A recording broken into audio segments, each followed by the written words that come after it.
Գյումրիում քաղաքական գարունը ընտրություններով պայմանավորված շատ թեժ է եւ գնալով ավելի է թեժանում ու քանի որ ընտրություններին մնացել է ընդամենը 5 օր, բոլոր ուժերն ու տեխնացուները փորձում են իրենց առավելագույն բարձունքը ցույց տալ։ Հայկական ժամանակի հետ զրույցում քաղաքացիական պայմանագիր խմբակցության падգամավոր Ալխաս Ղազարյանն ասում է տեխնացուները, որոնք հիմնականում ներկայանում են որևէ այլ երրորդ ուժի ներքո պատասպարված, ընտրության օրվա մոտենալուն հետ ավելի ու ավելի են ինքնաբացահայտում իրենց եւ իրենց ետևում կանգնած ուժերին։ Շատ ցավալի է, որ այդ անզորությունից, այդ թուլությունից, այդ պարտության զգացումից սկսում են ավելի, այսպես ասած, թիրախավորումները մեծացնել, ատելության խոսքը շատացնել, վիրավորանքները, վախի մթնոլորտ տարածել ընդհանուր առմամբ, ինչը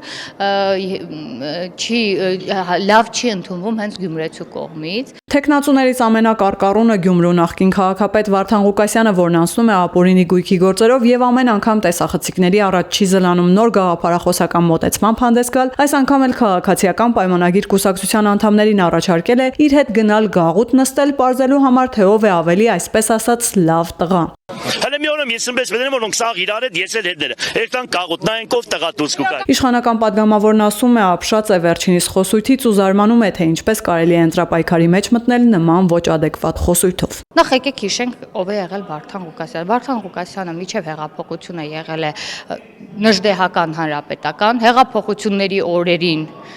18 թվականին վառ հեղափոխական, 18 թվականից հետո դարձել է բոլշևիկ կոմունիստ։ Այսինքն մարդ, որ իրականում տեսլական էլ չունի որևէ կերպ ներկայանալու, այդ մարդը այսօր որոշել է, որ որևէ ձև պետքա դառնա Գյումրու քաղաքապետ, ընդ որում ունենալով քրեական բավականին մութ անցյալ ու այսօր էլ այդ փոխարեն ամաչի այդ քրեական անցյալ ունենալու հարցով մի բան էլ նման քայլերի է դրդում կամ նման խոսույթով է հանդես գալիս։ Ես չեմ պատկերացնում մարդ, ովքեր հետևում են Վարդան Ղուկասյանի խոսքին, իր քվեն կտան Վարդան Ղուկասյանին, բայց այնուամենայնիվ քարոզարշավի ընթացքում նաև պարզում եմ, որ թե վախի մթնոլորտ են տարածում, թե ինչ կերպով ու այսպես ասած օդում կախված լուրերով, չեմ կարող վստահաբար ասել, տեխնացուները ունեն ներքին պայմանավորվածություն, որ իրենց ձայնը հետագայում տան Վարդան Ղուկասյանին, բայց ես նույնիսկ տեխնացուների վրա եմ զարմանում, երբ այս ընթացքում կարող են մտածել Վարդան Ղուկասյանի հետ կոալիցիա կազմելու մասին։ Մենք ասել ենք մեր դիրքորոշումը այս առումով, մենք վստահ նշում ենք, որ թե Գյումրիում եւ թե Փարաքարում մեր հիմնական շատ մեծ աշխատանք իրականացնելու խոչընդոտ եղել է այն, որ կոալիցիոն կառավարում ենք ունեցել մենք եւ այս անգամ մենք միանշանակ ձգտելու ենք միասնակ կառավարում ունենալու համար։ Վարդան Ղուկասյանը միակը չէ, ում հայտարարություններն ու ելույթները զարմացնում են իշխանական падգամավորին։ Ղազարյանն ասում է Գյումրիում ընտրապայքարի մեջ մտած մեկ այլ տեխնացու Ռուբեն Մխիթարյանին լսելով էլ զարմանում է, թե ինչի վրա է վերջինս հույսը դրել եւ ինչու է բարբերաբար իշխող ուժին թիրախավորելով ու ատելության խոսք տարածելով փորձում ձայներ հավաքել։ Որովհետեւ եթե ինքը միջև էս ներկայանում էր որպես Գյումրվա տղա, այս ընտրությունների ներկայանում է որպես Գյումրվա տղա, բայց միջև հեղափոխությունը այդ Գյումրվա տղան որտեղ էր։ Ինչի չէր զբաղվում Գյումրու հարցերով, ինչի չէր հոգ տանում գյումրեցու մասին։ Հեղափոխությունից հետո ես ուզում եմ մի բան էլ շատ հստակ շեշտենք, այսպես որ ազատ, ճակերտավոր դուխով արտահայտվում են այդ տեխնացուները, այդ ազատ խոսքի իրավունքն էլ քաղաքացիական, այդ վիրավորանքները թեկուզ մեզ հարցերն որ հնչեցնում են, դա մենք ենք իրենց համար ապահովել, որ իրենք այսպես հանգիստ ու դուխով նման արտահայտություններով ի հայտ են գալիս ու փորձում են նման կերպ որևէ ձևով ինչ որ այն մարդիկ, որոնք որ իրենց պատկերացման մեջ չեն սիրում, գոնե իրանց կողմը, ես խղճում եմ ուղղակի իրանց, որ նման կերպով փորձում են խնդրել գյումրեցուց։ Падգամավորի խոսքով փոխադարձ վիրավորանքների մեջտեղում տեխնացուները մոռանում են խոսել ծրագրերի մասին, իսկ քաղաքացիական պայմանագիրը եւ անձամբ Սարիկ Մինասյանը ըստ Ղազարյանի գյումրեցիների հետ շփման արդյունքում գույքագրում է շատ խնդիրներ, որոնք մեծամասնություն կազմելու դեպքում կյանքի են կոչելու։ Որովհետեւ Սարիկ Մինասյանը այս կարճ ժամանակահատվածում պաշտոնավարման ընթացքում հենց առաջին օրից, եթե հետևել եք, ոչ թե քարոզարշավի ընթացքում, այլ առաջին օրից հենց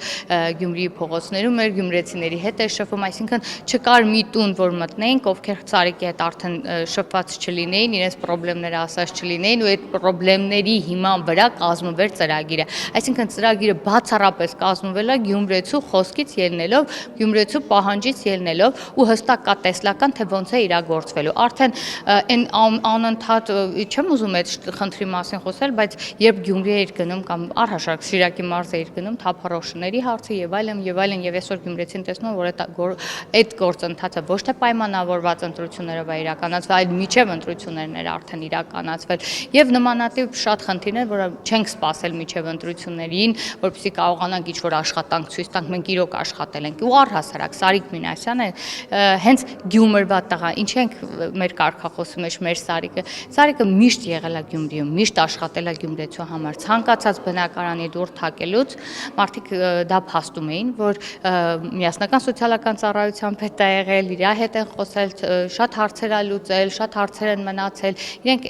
այսպես իրանց տղայի կարգավիճակով էին ընդունում Սարիկին եւ եթե այստեղ մեկ-մեկ տեսել ենք, որ մի քանի մարդիկ ասում են ինչի մեր Սարիկը ձեր եսի ինչը կպարակտում եք մտցնում, խնդրում եմ էլի լսեք Գյումրեցին ինչպես է վերաբերվում Սարիկ Մինասյանին։ Ղազարյանի նկատառմամբ պրայմերիզի միջոցով Գյումրեցին արդեն մեկ անգամ ընտրել է Սարիկ Մինասյանին քաղաքացիական պայմանագրին։ Այժմ էլ դրա համար падգամավորի խոսքով կան մի շարք նախադրյալներ։ Գյումրեցին պետք է ընտրի Սարիկ Մինասյանին, քան որ Սարիկ Մինասյանը ոչ միայն ավելի շատ գործ է արել, քան խոսել է, ավելի շատ եղել է Գյումրեցու կողքին, լինելով նաև падգամավոր միասնական սոցիալական ծառայության ղեկավար եւ այլն ու Գյումրեցին վստահում է Սարիկին։ Սարիկը այն մարդն եղել, որ իր ամբողջ կյանքի ընթացքում բացի Գյումրեցու կողքին լինելուց եւ իր աշխատանքը պատշաճ կատարելուց ուրիշ ոչ մի մութ անցյալ չունի, ոչ մի աղապորինի ծագում ունեցող